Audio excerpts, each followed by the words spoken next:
Let's return to a topic today that is near and dear to my heart. I seem to not be able to stop talking about contracts and client work. Sounds boring as shit, like no one gets excited about writing a client contract. But I think the argument is like, is it even worth doing this in the first place? Most of us agree that like you should have some type of agreement in place with the with a client that you're working with, and in the context that I'm referring to it is dev work. But laying out like all everything that you're going to do, and like the this technical specifications, including that in the contract, it gets messy. It gets very messy, and it's really difficult to honor those when as new information comes in, and like that timeline just changes. So Josh at Support Depth, which he's slowly becoming one of my favorite contributors on Twitter. I love what he posts. He put another comment out. I started getting into another post of his yesterday, but I didn't get through it all the way. But this was one of the ones that he posted. Um, Actually, it's from October.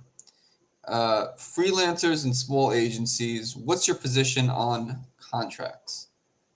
Do you get your clients to sign them? Do they ask you to sign them? Personally, unless I'm dealing with a big, powerful company, I find contracts a massive waste of time. Here's why. Now, I'm curious about this because why would you need them with a big, massive company and not a smaller company or individual that you're working with? I'm curious to see his logic here. One, what if my client screws me over? How will I be protected? This is kind of the developer asking that to themselves. I think the question to ask yourself is if the client screws you over, do you have the time, energy, and money to hire a lawyer? Good question. I don't. Often the most practical solution is to fire the client and walk away. Yeah, that definitely is a superior. It's a better approach than trying to hire a lawyer to maybe get the money that you are owed. Like I've had a few clients that just didn't pay me, and it wouldn't have been worth the cost. Like what I was trying to recoup from the client wouldn't have covered the cost of hiring an attorney and and to go after it. It just wasn't worth it. Not at this scale. I'm single freelancer. Um, it just wouldn't make sense. So I guess the argument here is like, like what's the point of having a contract in place if you're not going to take legal action on it in the event that something goes wrong? And it's a good question. It's a good question. Like, what's the point of the contract then? If you don't really plan to take any type of legal action ever, like what's the point of having the contract in the first place? So that's kind of a good point. But yeah, I agree that in certain situations, like it's just easy. Even if like say you put in, I structure my work in a way that it never gets too far out before the client pays me.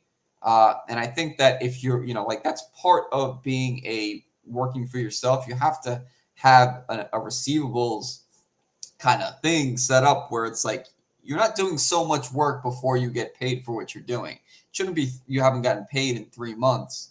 Like it should be progressive. Like deliver this feature, or maybe it's on a monthly schedule, maybe it's on a biweekly schedule, whatever it is. It shouldn't be that you're going so long without any payment, because it just becomes harder to recoup that, and you're basically you're putting yourself at risk if you're letting it go that far. All right. What if my client comes after me for something? It's probably worth considering who your clients are. Do they have the time, energy, and money to send a lawyer after you? If so, a contract is probably a good idea. If not, they'll probably fire you and walk away. So, kind of the reverse, I guess, is also true here. If you are, the person that you're working with, the person that contracted you to build them uh, software, right? Do they have the time and resources to really take legal action against you? And also the fact that like they might be overseas and the laws in the agreement or contract may not apply to where you are geographically. That's another level of complexity that like who wants to deal with that? Like I can't. I'm sure there's situations where this was important and somebody probably wished that they put something into writing.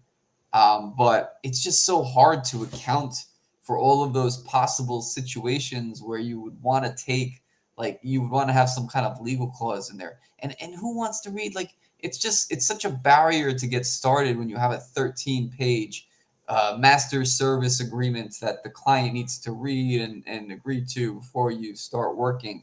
It's like, especially here in the US where we're such a litigious society, I can see why people think that's what you're supposed to do. But it's exhausting because you don't know a lot of times you don't even know what's in like the language. And then when the client has questions, like you have to like explain that to them or just remove it. Like it's it feels like a waste of time on something that will never be actionable. So here's what I do instead. So let's see what Josh does instead of contracts. Break projects into small phases, small enough that neither of us would be too upset if things went sideways. That's exactly what my experience too. It's it, you don't. It's these small little increments. I used to call them blocks, blocks of work, or people call them scope, whatever it is. But it's a small subset of work that you complete, you show them, they're happy with it, and then they pay you. It's not like we have a $30,000 contract and I get paid at the end. That's very risky from both sides, honestly, both sides, because honestly, the freelancer or agency that can go that long without getting paid, it's just more likely that they're going to walk away from the job and just cut their losses with the time if they can't deliver what's expected at the end of that time. It just increases, not that always happens, but it increases the likelihood of that happening. So yeah, definitely breaking it into small phases, scoping, the small scope, small blocks, whatever you call it. But yeah, like a little bit of work, and calling, just kind of paying out at each of those milestones. 50% down payment and 50% on completion if I own the app during the development. Otherwise, 100% upfront. I don't know. I've never done that. I've never done 100% upfront. It's always been the 50-50, right? I would say 50% to get started and then 50% once I deliver what the functionality was. Communicate regularly. I think that's probably the most important thing right here. Communicating regularly. The in the past, like development work, like when I worked with a traditional developer to build an app idea out that I had, there was long periods of just silence.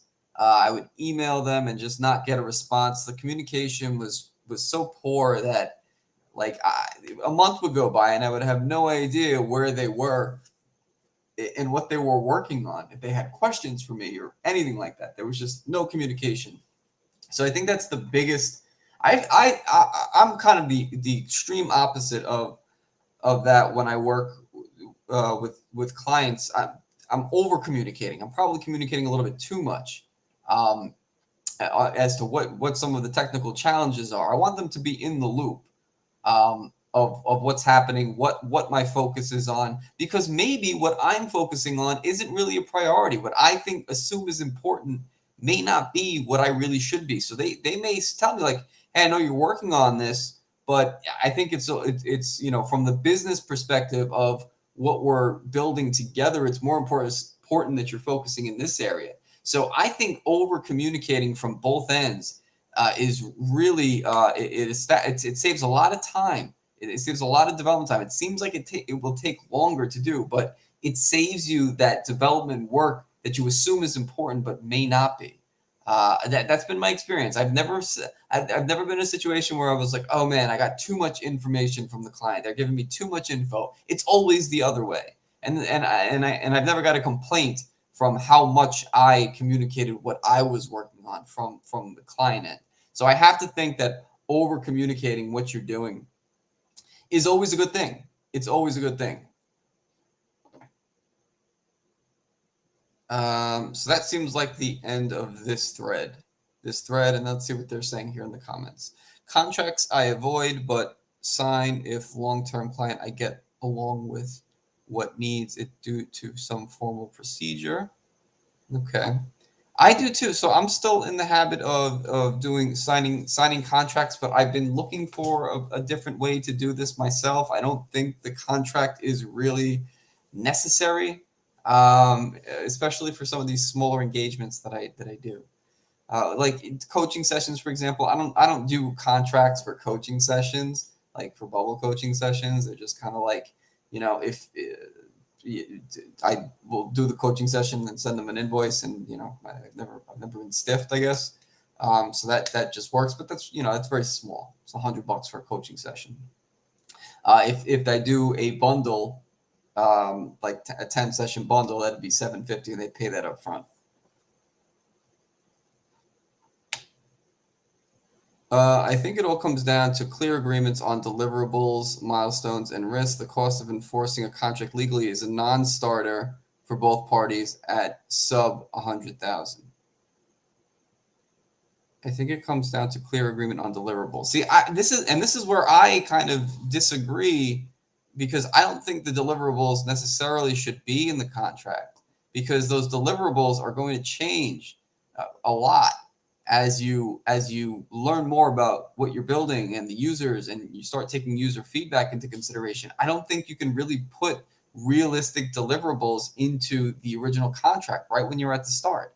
Often the client, they know what they want that day, but they don't know what they want until or they don't know what they're building until they really start getting it into people's hands.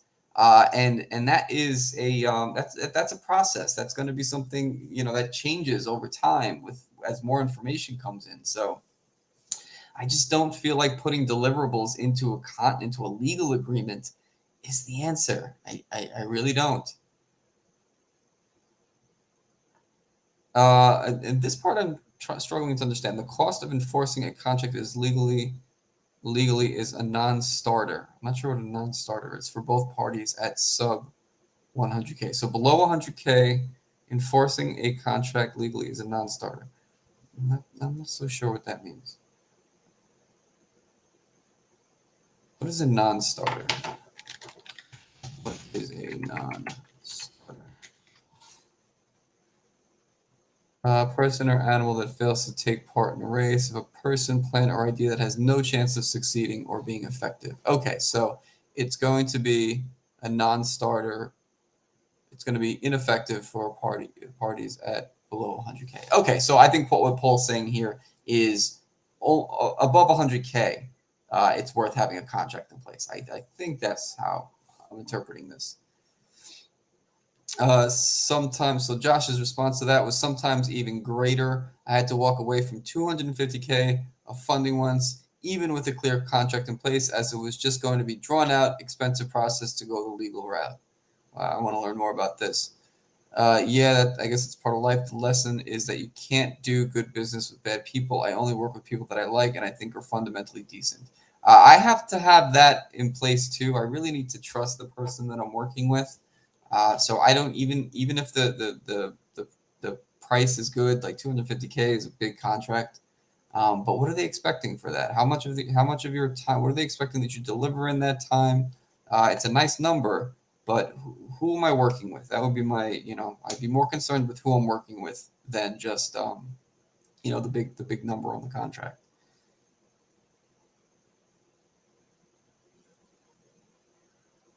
Can agree with this, Josh. I will add sometimes a simple agreement doc is a useful way of declaring what each side is committing to. It can eliminate unseen assumptions or just make things clear. I think this is a great example. I think this is a more it's more approachable. I think that having a simple agreement, maybe a page and a half, that just kind of outlines like the hourly rate that you're willing to pay, the fact that we are engaged in a development client relationship, the number, maybe not even the number of hours because that wouldn't make sense, but just that the fact that we're going in and we're both open to the idea that we're going to learn, and maybe the cap on the number of hours per month that might be helpful for the client side.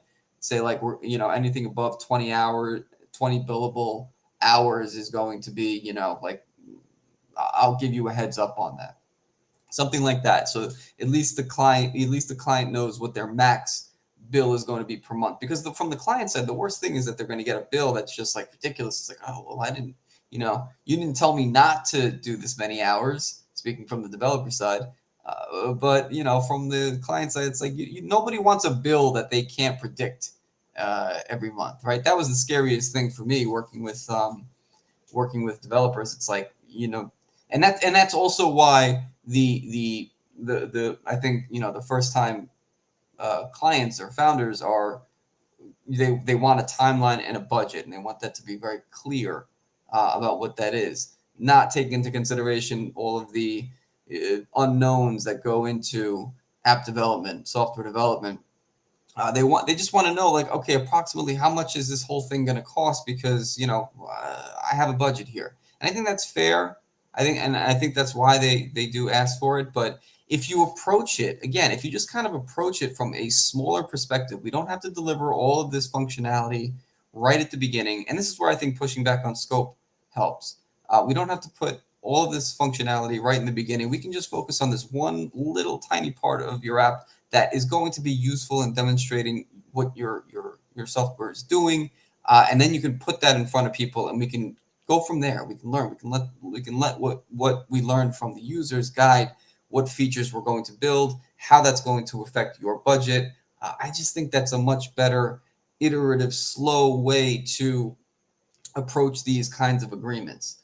They have to be flexible. They can't be all encompassing, every feature in the contract, every little detail of what we're going to do in the next 6 months is going to be explicitly written in this contract. It's just not realistic. It's just not realistic. The development part is too dynamic. The users are going to change what we think is important. These things, I much rather go with a one-page, a flexible agreement over detailing all of the little nuanced features and way that the app is going to be built. It's too much. It's too much. We'll never get started. We'll never get done. It just sets you up for the wrong arrangement. And I've done both. I've done ones where I was too loose on what I promised. I was a little too loose. There was too much that was open to interpretation. And I've done ones that were overly detailed that it took a long time to draw up. And ultimately, what good was it? It's not like any of those details were honored because things changed so quickly. So neither of those approaches worked when coming to putting specs into the contract, technical specifications into the contract. It didn't work for me. I don't know. I don't know if other people have a different approach with that, but it just doesn't work. Absolutely, always great idea to have expectations clearly written down, even if not in a legal document. I think expectations don't have to be deliverables. Expectations of like how often we're going to communicate, how often I'm going to present you with more information about what I'm doing. I think maybe that's what you should agree to, and will help dispense some of the assumptions that clients and developers make about how they're going to work together. Maybe that's what should be spelled out, how they work together, more so than this is exactly what we're building. This is exactly, like the features that we're gonna build in the next 3 to 6 months. Every transaction is a contract. Just because you don't have a formal document in place, you still have a contract. Is that true? I don't know. I don't know if that's true. Maybe if an email, if you ever had to defend, I think that it's kind of true in, like, in the sense of whatever documentation you have in place. If you have an email back and forth, and it comes down to your word against your clients, I suppose in whatever legal system you're going to take this to, it's probably going to be like, you know, who has the best documentation. And that can be emails, that can be text messages, that can really be anything. In the absence of a contract, they're going to look to those, uh, you know, digital or written records to see who said what and who promised what. I can only imagine I've never been in that situation, but I can only imagine that's what would happen. So I guess there is some truth to what Kate is saying here. Um, any kind of promises that you make over email is discoverable in a legal process. Technically, yes, although it would be pretty tricky and even more likely uneconomical to pursue for a lot of freelancer small agency transactions if there was a breach of contract. I suppose that in a case, the applicable law would depend on either the terms of freelancing platforms or jurisdiction of the parties. Sure. As I shared recently, last December, I worked with two companies. One sent me a 13-page contract for a $1,000 deal. That might have been me. That might have been me. I kind of feel like an asshole for sending out like 13-page contract. I just don't have another. I don't have a good one that I use. It's just the one that I've been using since I started. But I don't like that contract. I don't like the one that I use. It's too long. It's too long and complicated. And there's just too much laid out in there.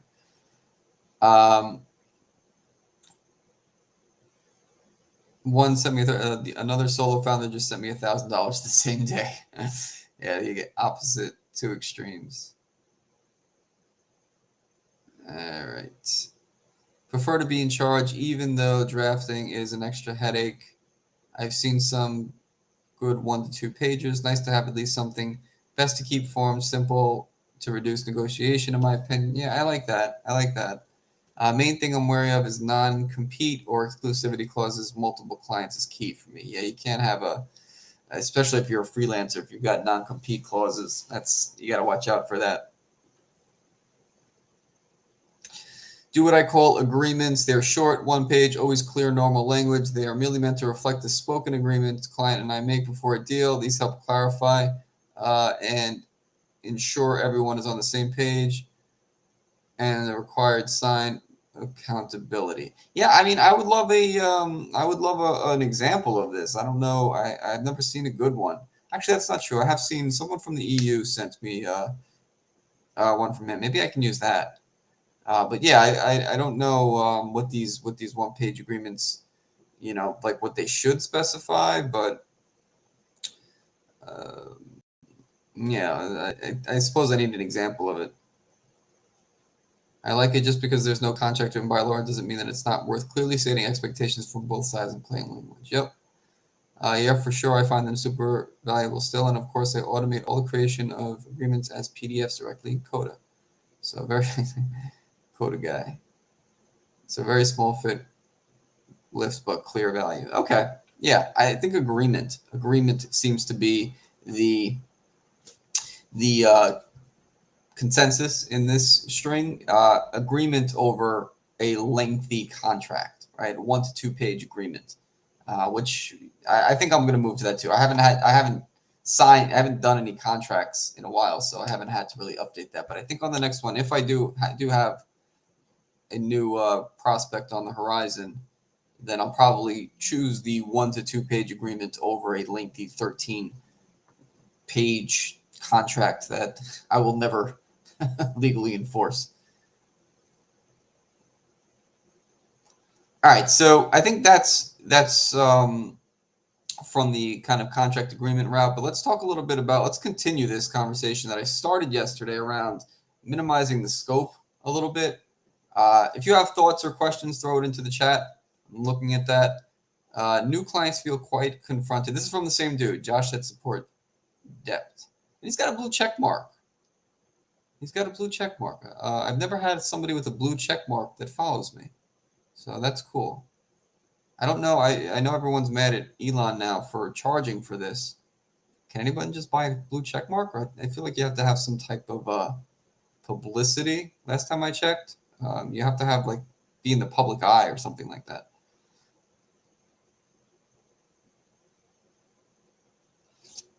New clients feel quite confronted when I suggest a smaller scope to get started on new builds. It's unexpected. Why? Find it wild that people want to optimize processes for every edge case for zero customers from zero. Took me years to get this. What's your approach?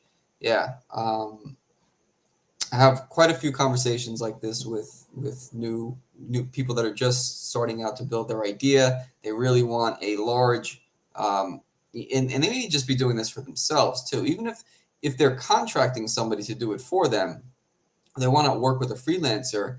That puts a lot of pressure on both sides to be very clear about what features you want.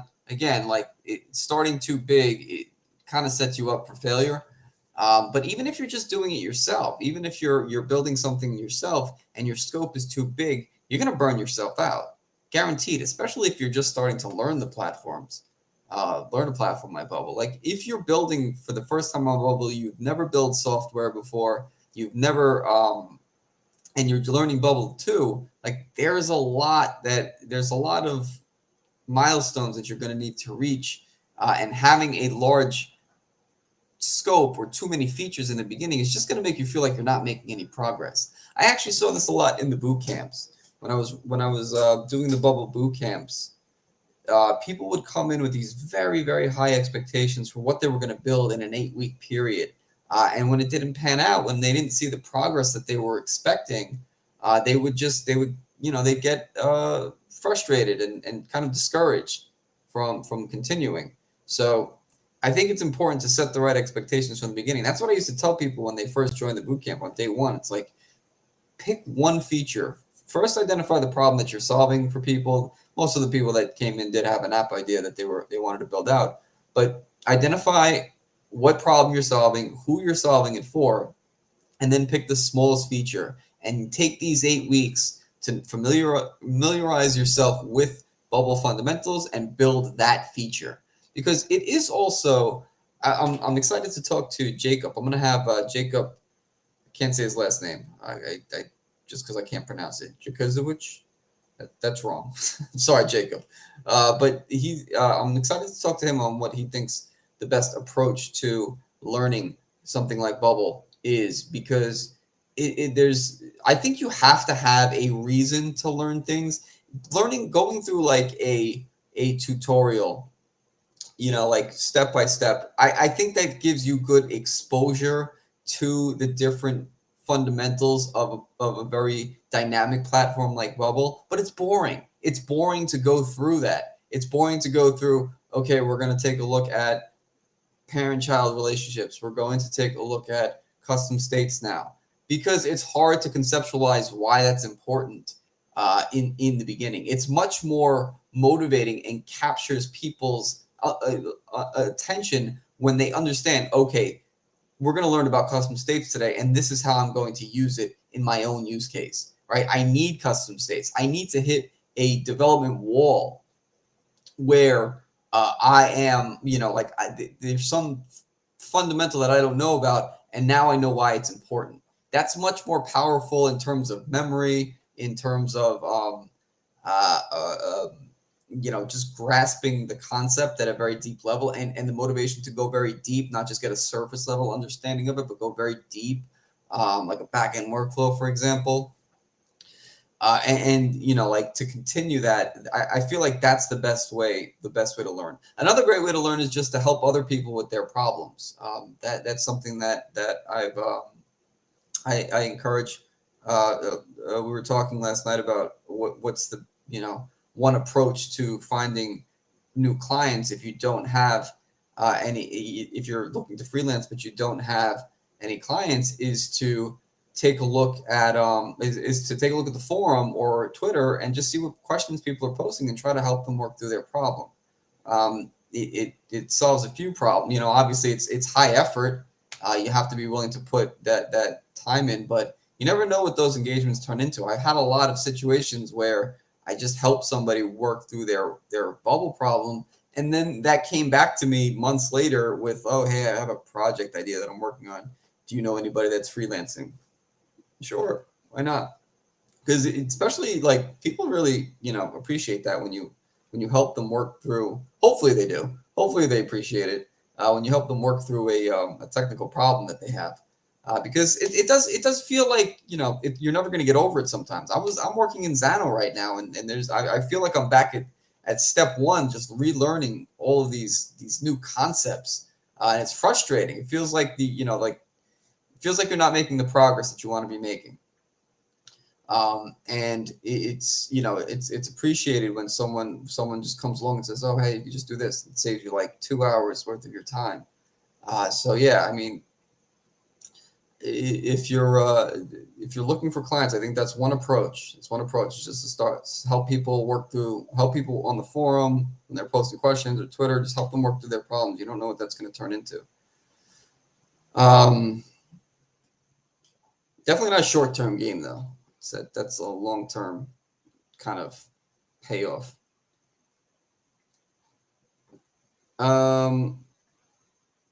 All right, let's skip down because I did go over this yesterday. I've observed Anchor. I actually do want to point this out again. Anchor made a good point here. I've observed that if I ask more questions about their business, users, and how they plan to fund the project, leads to smaller MVP scope, or they never contact me again. So if you push back on the scope, they're either going to think a little bit harder about what it is that they're building and what how they should kind of like narrow their focus a little bit, or they're not gonna like working with you because you questioned them, which tells you something about the type of person that you're working with.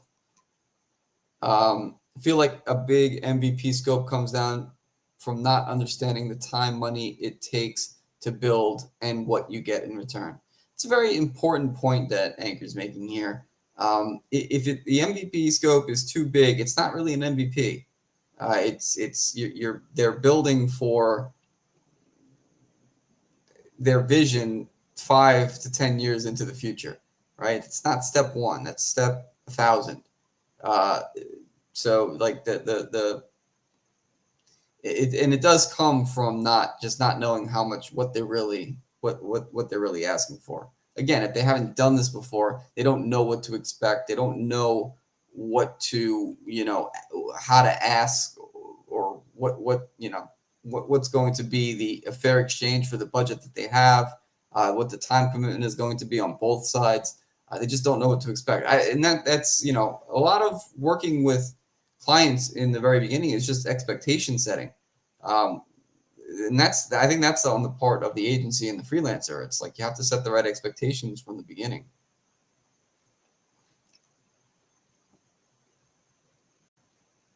Tess says, sometimes I send them a Paul Graham essays or the Lean Startup book. I also asked, do you have 10 people that you could phone message right now if it were finished? This is a good question. Like, who would you call, right? Like, who would you call if the product was done today? Who's the first 10 people you would call? And you should bring them into the conversation now before you even start building. This is a smart point by Taz here.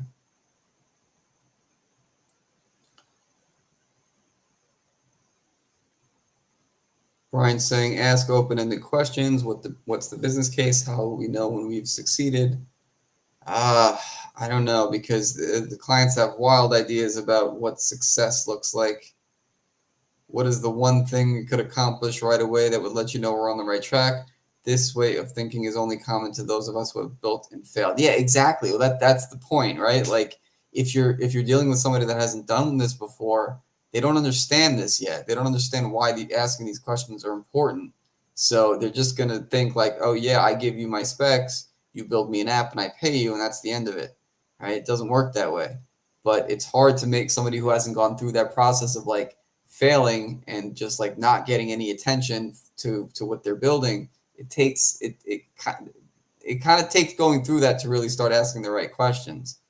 So how do you make somebody see that who hasn't done that before? It's very challenging to do. Well, you absolutely need to build eventually, say, a process for people to change plans. If you're going to if you're going to a closed beta for 3 months and at $0 and they sell monthly annual plans, you don't need to launch it, right? You don't need it to launch, right? Happens with clients of all stages and sizes. You'd expect that the more seasoned ones will understand this. It's super easy for people to get carried away. I typically reject clients who insist on a massive initial build because it won't be successful. I'll be stressing out about it, then potentially being unhappy at the end, and it won't add any value to our portfolio. Yeah, I mean, these are the things you have to think about as a freelancer, right? Like, is the project going to be, are they, when you're done is a scary thing. Done is a scary thing if you're a dev because like, you know, there's maintenance, there's bugs that the users are going to find like way after you thought the contract was over, you know? So like who's working on, who's gonna, like, are they gonna, is the client gonna hit you up in 6 months after the project is done? And then you're like, and they're like, you know, hey, our users found this and this bug, like these edge cases. Like you could have never like thought to have put that in a contract. There's no way. There's no way to know any of that stuff.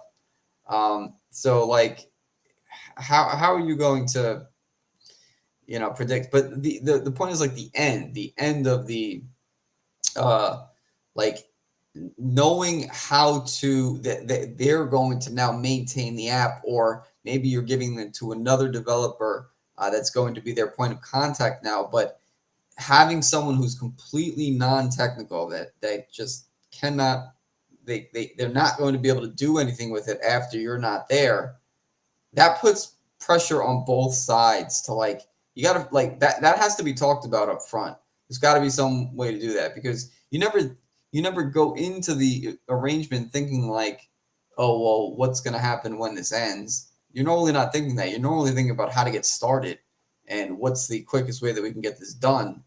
But you know, you're usually not thinking about like, all right, how am I going to, what's my exit plan from this project, right? Like, am I going to work on this forever? I don't know. So something that's kind of important to consider. I think in most cases, for my situation, I passed the work along to another developer who was happy to kind of continue with the client. Or the client got good at Bubble and they started doing it, working on it themselves. But in either case, it was, you know, we had to kind of plan that exit, which I think is different from other work, right? Like if you're doing social media marketing, for example, or paid marketing, paid ads, there is like a very clear end to that. You know, you're engaging with me. I'm going to optimize your keyword search and targeting and all these things, and we're going to see how that what effect that has on your conversion in the next 2 months, right? Maybe it's effective, maybe it's not, but you know, like that's our time frame. Whereas with this, it's like there's the end is never clear. What is done? There is no done. There's no done. There's just good enough to get in front of users. And then what do you do after that? What do you do when you start getting user feedback? Where does it go from there? It's never done. There's never really a point where it's like, okay, this is a very clean finish. We are not, you know, like unless the company just goes out of business. That's the only thing I can think of where it's like they're not working on it anymore. But yeah, like done is a very blurry thing in the development world.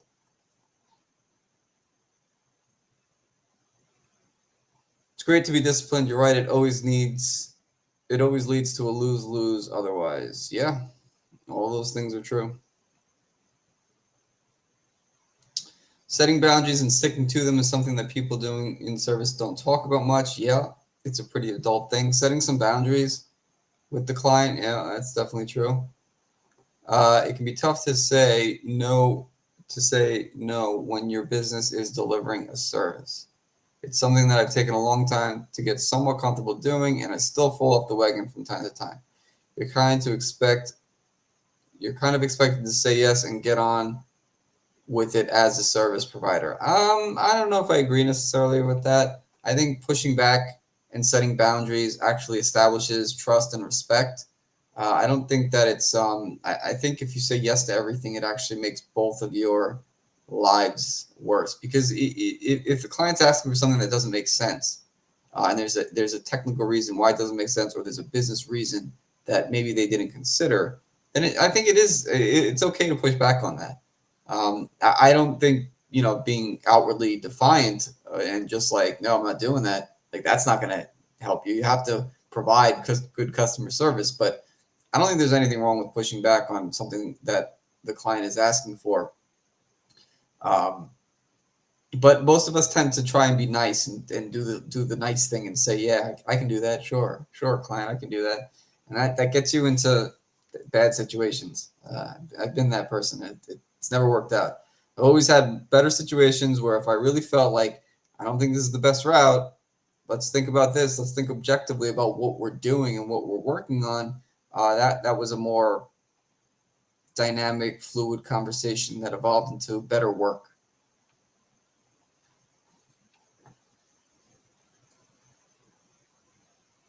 Especially when I try point out on the scope and the project is related to the cost. Who would have thought asking for 99 unnecessary things would drive the cost up? Anyway, it's easier to pay to build features when you have the monthly recurring revenue. Yeah, I mean that's another good point too. It's like, does the application that you're working on, a lot of the ones that I get, they're brand new, they're new ideas, and they don't have any real plan, not plan, but any way of monetizing it in the short term. And even if they do, like, is their monetization strategy going to cover the cost of development that early? Probably not. So they're coming out of pocket with this. They're funding it in some other way through their savings, through another business. Um, it's definitely easier to build when on an application that or at least that is generating some money. But in that case, you also have user considerations, right? I don't know, but maybe easier is the wrong term because you're then working in a production environment, pushing changes on an app that has very few users, and you push a bug. It's not that big a deal. If you have 10,000 paying users, there's a lot. There's a much. You gotta be a lot more careful about what you're pushing live. So, which one is easier? I don't know. I found that it's mostly because clients who never build anything before have never seen anything half built. They think that the Twitter they see today was the same. Oh man, this is a great point. You get over this by asking the right questions. That is so smart. They think that the Twitter that they see today was the same on day one. Yeah, like Twitter was not Twitter, the Twitter we know now when they initially released it to their users. It was probably very different. It was very different. Not probably. It was definitely very different. And all platforms that we know and love today were not that on day one. Damn, that's a smart point from Muhammad here. Gotta follow this dude if I'm not following already. Yeah, that is a great point. That it's not it evolved to that over many courses of time. It's not like someone sat down and said, "This is how we're going to do followers. This is how we're going to do the tweet analytics. This is how we're going to do what's another feature of Twitter? The notifications, the communities, all of that was not laid out on day one. There's no way. There's no way that was laid out on day one. It's probably something very simple. Just being able to post an idea, right? Probably just tweeting out. And that's literally something you could build in Bubble in about, I don't know, about an hour. Um, Login system, and then the ability to start posting things. That was probably the initial feature set of Twitter. And it evolved into a platform that everyone gets their news from now. But yeah, that's like, I think that's such a great point. It's not what we know today is not what it was on day one, and they're on day one. Like whatever that person, the idea that they're building, that's day one. They're at their step one. Twitter is at its step a million.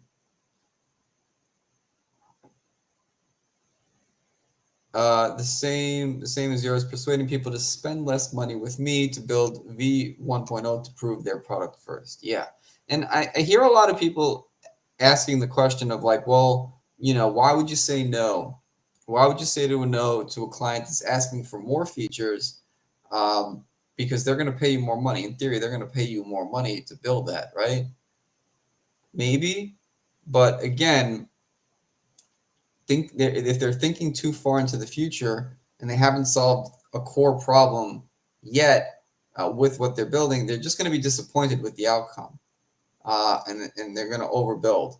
But yeah, like the initial scope is going to be very small. It should be very small. It should be something that the developer is comfortable that they can get done in a reasonable amount of time, and something that the client knows that they have the funds to pay for within a week or two, right? Like, I don't think you should put in, again, my rule of thumb is like, don't put in more than 40 to 50 development hours without showing anybody, having something that you can show somebody after, right? That's kind of the way that I approach things. It's kind of the way that I advise clients to work with even if they're working with another agency, 40 to 50 development hours, and you should have something to show somebody, show your users, something that they can use, something functional. Doesn't have to do everything. Doesn't have to have all the bells and whistles of what you think it's going to be in 10 years. But at least today, like, this is something that you can put in front of somebody and see how they use it, see how they react to it.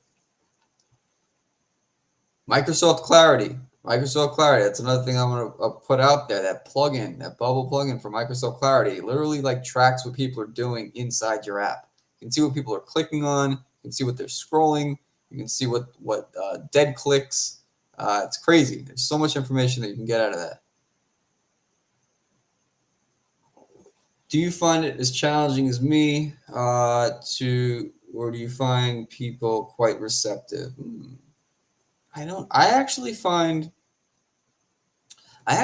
people to be receptive to when I give them this advice, because there's no incentive for me to tell them this.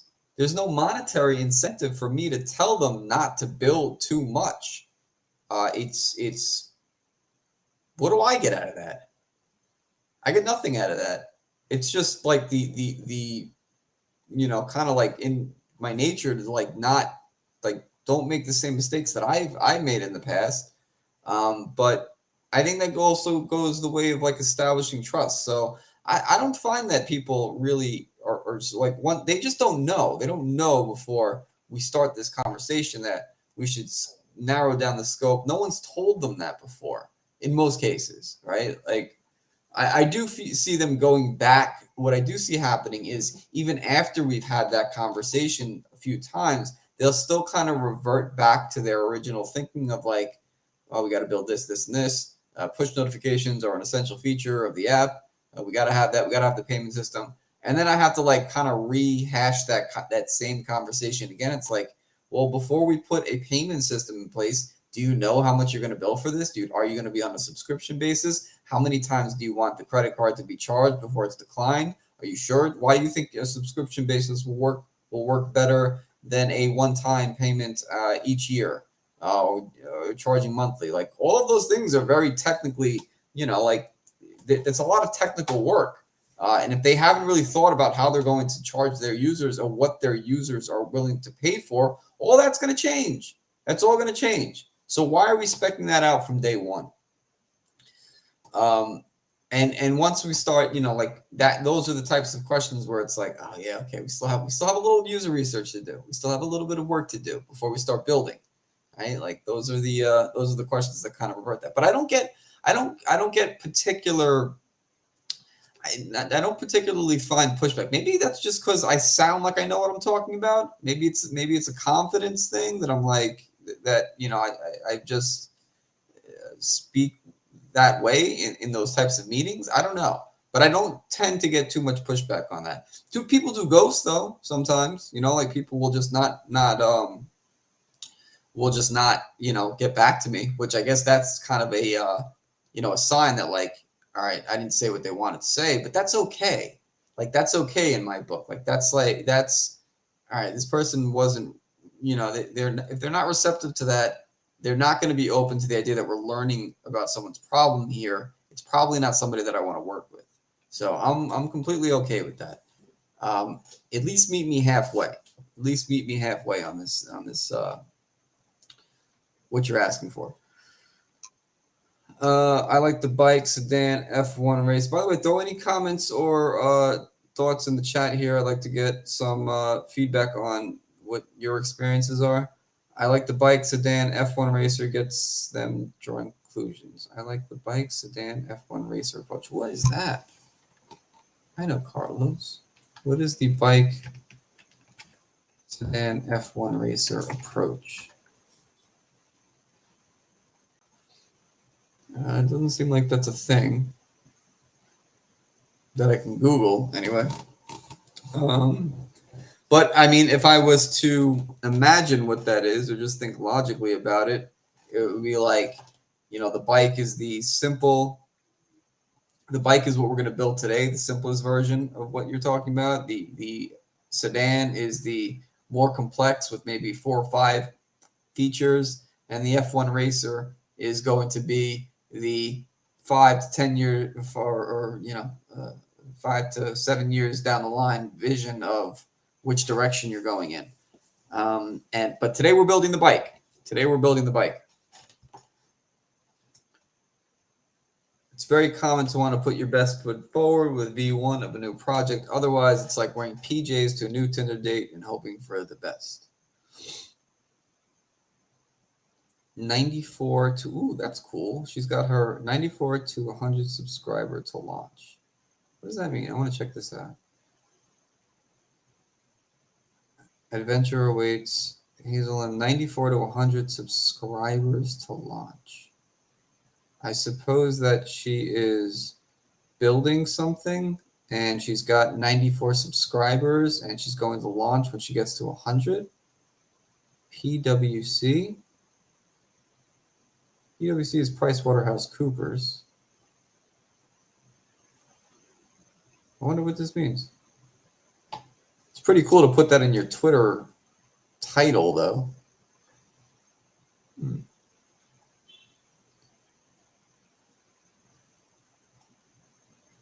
Entrepreneur, build in public. Let's follow this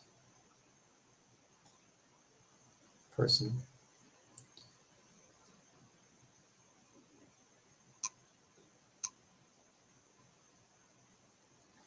All right. So I think those are. Look, it's live on Twitter. I forgot I was live on Twitter.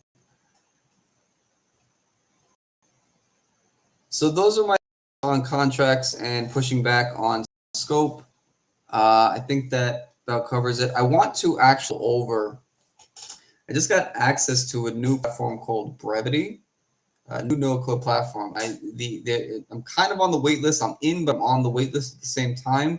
It's a new, Gregory John actually put it out there a couple weeks ago that there's a new no-code tool on the market that is comparable to Bubble. And there is a lot of neat features that you can do. He said ideal for e-commerce, I think was the like a marketplace. Yeah, like an e-commerce site. So I want to check that out and see in what situation that might be useful. Might check that out tomorrow if I can get in. But yeah, check me out. I'll be back tomorrow at 1 p.m. Eastern time. We'll check out either a no-code tool or we'll have another chat around something in the space. All right, I'll catch you.